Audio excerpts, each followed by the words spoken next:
9 मई करने वालों को दहशतगर्द जमात समझती हूँ। ऐसी जमात से कोई बात नहीं होगी। वज़ीर आला पंजाब मरियम नवाज़ का जिन्ना हाउस में शोहदा के लवाहिकीन के एहसास में खुसूसी तकरीब से खिताब।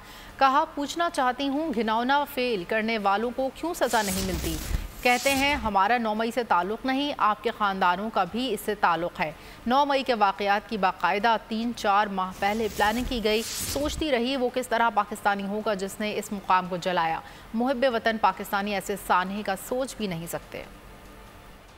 जो नथमेक को हुआ है ये, उसके लिए मैं ये अपने दिल से समझती हूँ कि वो एक दहशतगर्द जमात थी और जो इस तरह की मज़मूम हरकत कर सकता है, स्याह हरकत कर सकता है, वो एक सियासी जमात नहीं हो सकती। मैं उनसे ये सवाल पूछना चाहती हूँ कि जिन लोगों ने हमारे मुल्क पर हमला किया सियासी जमात की आड़ में, तो मैं ये पूछना चाहती हूँ कि उनको सज़ा क्यों नहीं मिल रही। आप कहते हैं कि हमारा इससे ताल्लुक़ नहीं है, आपके ख़ानदान का भी इससे ताल्लुक़ है और जिनको आपने दहशतगर्दी की ट्रेनिंग दी थी 4 महीने, उनका भी इनसे ताल्लुक़ है। मैं पहले से कहती थी कि ये बड़ा 3-4 महीने इसकी बड़ी मेटिकुलस प्लानिंग की गई, दहशतगर्दों से तरबियत दिलवाई गई इन लोगों को। आज जब मैंने अंदर जाके जिन्ना हाउस का विजिट किया तो मैं ये सोचती रही कि कोई किस तरह का पाकिस्तानी होगा। कायदे आज़म मोहम्मद अली जिन्ना की यादगार पे जिस तरह हमला किया, जिस तरह उसको नजरे आतिश किया, पाकिस्तानी जो अपने वतन से मोहब्बत करता है, अपनी कौम से मोहब्बत करता है, वो कभी इस तरह की किसी चीज का सोच भी नहीं सकता।